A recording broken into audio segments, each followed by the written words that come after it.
Hello, it's Joseph Rittenhouse, your financial educator. I'm here in Bucharest, Romania.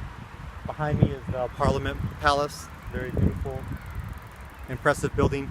Today I wanted to talk to you about some mathematical ideas and a little bit of numbers. You don't need a pen or a paper. You can just listen and think about it, what I'm going to tell you. I wanted to start off by talking to you about 3 ideas.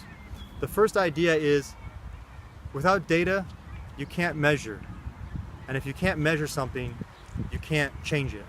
So you need to be collecting data from your life. How much money you make, how much money you're spending, how much assets you have, how many liabilities you have. Collecting data each month, even each day, if possible, every other day. I'm usually every other day writing in my plan, and I can see what's happening. I need to be collecting data so that I can measure things. What's happening to me every day? What direction is my money going in? And then I can make appropriate changes based on that data. The next idea comes from Brian Tracy, and he says, if you can't measure it, you can't manage it. It's just another kind of way of saying the first thing. If you can't measure the money, what's happening, you can't manage it. You got to have information on what's happening before you can manage your life. The third idea is, if you look at the numbers, it'll tell you something about my attitude, my personality, and my discipline. What are the numbers? Say, for example, you open up my backpack right now and you look at my tax returns, you look at my income expenses, my balance sheet, my assets and liabilities, you look at my bank account statements and credit card statements. It's going to show you something about what kind of person this is. What kind of discipline does this person have? So if I were to look through your paperwork right now, if you even have it, what is it going to tell me about you? Are things organized? Is there a plan? Is there any sort of a graph or a timetable to things? So just me looking at your numbers tells me a lot about your personality, your attitude, and your discipline. Now let's talk about some retirement numbers, some work numbers, some purely mathematical ideas. Mr. Pareto, some rental real estate numbers, and then finally talk about the book, The Richest Man in Babylon. The first thing I want to talk about is your job. Since it's such a big part of our identity for a lot of people, you might tell me that you make $30 an hour and you work 40 hours a week. You go around telling your friends that I make $30 an hour. But let's be honest here. Your boss sometimes wants you to come in a little bit early, to stay a little bit later. Maybe you work more than 30 hours. Let's use an extreme example. Let's say you work 80 hours a week. You're not making $30 an hour anymore. You're making $15 an hour, or any variation in between. So the idea is, you make $30 an hour, you're supposed to be working 40 hours a week. If you're not working 40 hours a week, you're not making $30 an hour. Let's be honest here. You're making somewhat less than that. So don't go around telling people that you're making $30 an hour and then throw in taxes and things like that, you're making even less. Okay, you make another idea. You make $100,000 at your job, and we're thinking, how can we replace your job with rental real estate? We don't need to buy enough property to make $100,000 a year in rental income. You getting a W-2 and working, you pay the highest taxes. Me as a property investor, I pay the lowest taxes. So for me to replace your $100,000 a year job, I only need to make about $60,000 or $70,000 a year in rental income, because I'm paying low or no taxes. So when you're making $100,000 a year and you want to retire early, you want to purchase rental real estate, think to yourself, you don't actually need to make $100,000 in rental real estate, in rental income. You only need to be making about $60,000 or $70,000 a year in rental income to replace that $100,000 a year job. Let's talk about money numbers, like percentages. Percentages. So I thought that 2% was 1% more than 1%.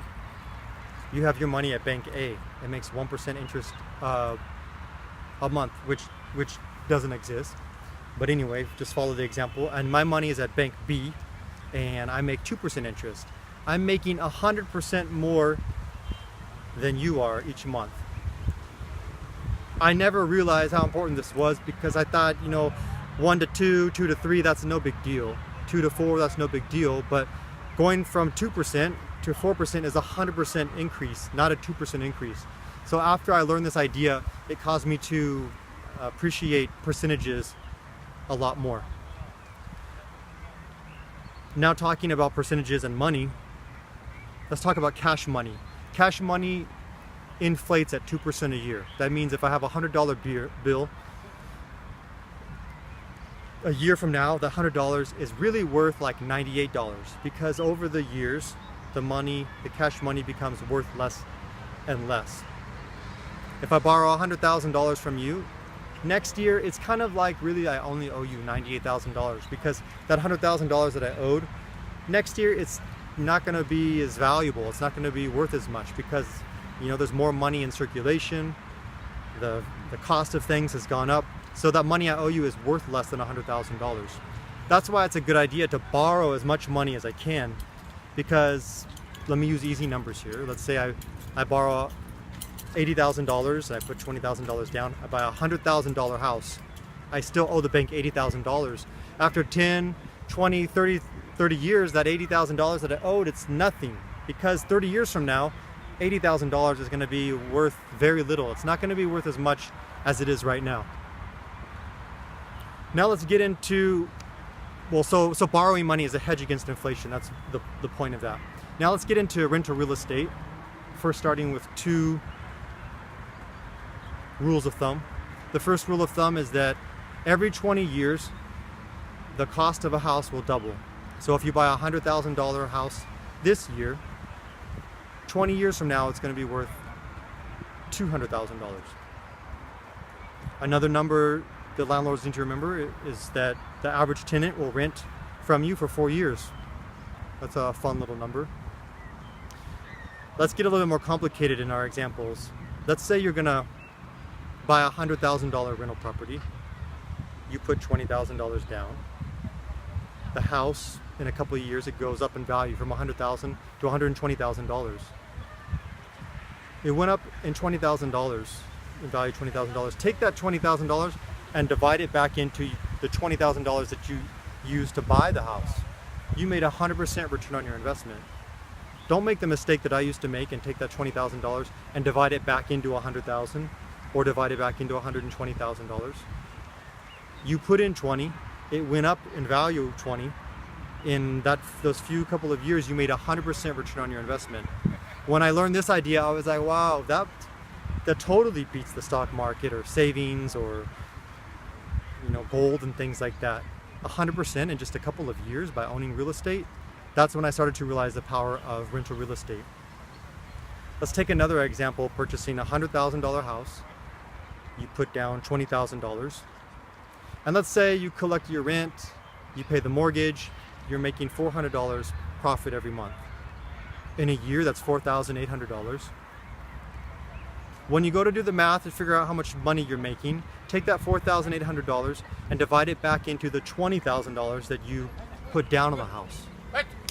You're making 24% return on your investment.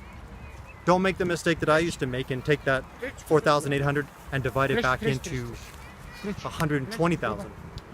No, I'm sorry, $100,000. You're not making 4.8%, you're making 24%. So don't take that $4,800 and divide it back into $100,000. Take the $4,800 and divide it back into the $20,000.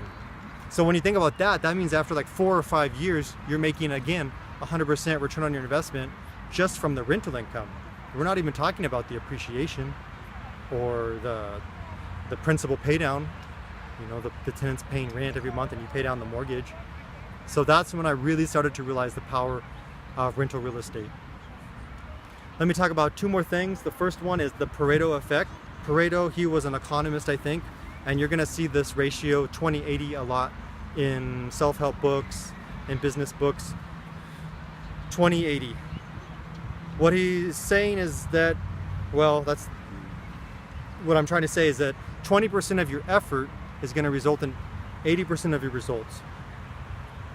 What that means is, think of anything. 20% of your effort is going to result in 80% of your results. That means that 20% of my lifestyle changed when I was working. You know, not eating out so much, not going to the movies so much, trying to just have fun in a natural way. That 20% of hard change that I'm, discipline that I had in my life resulted in the big 80% success, 80% improvement that I had in my life. Why is this important to personal development and real estate? It's that if you can just make that small 20% change in your life, you can have a big impact on your success. Change just a few little habits, saving just a couple of more $100 per month. After a couple months, that's a couple thousand. Purchasing real estate, you make these huge successes, huge results after just a little bit of hard discipline. 20-80, read about it, Mr. Pareto. And then finally, I want to leave you with the book, The Richest Man in Babylon by George Clason. And in the book, he talks about 3 percentages, 70%, 20%, and 10%. And basically what he's saying is that if you follow these percentages, it's just a matter of time before you become wealthy. What are the percentages? Of the money that you make every month, 70%, no more than 70% should be spent on your living expenses. The cost of your house, your living, your rent, your food, your transportation. No more than 20% of your income should be owed to debt every month. And you should be saving 10% a month. So 70, 20, 10%, follow those percentages, and it's just a matter of time before you become wealthy. Get the paper out, get the pen out, start to keep track of your income, your expenses. Start to watch what happens. You start to collect data. You start to see what's happening in your life. You can start to manage your life. So start to appreciate percentages, start to appreciate numbers. I'm not a big fan of math, but after I started to learn these simple mathematical ideas and learning the simple math, addition, subtraction, multiplication, division, I've never used any math more complicated than that to get my success in real estate.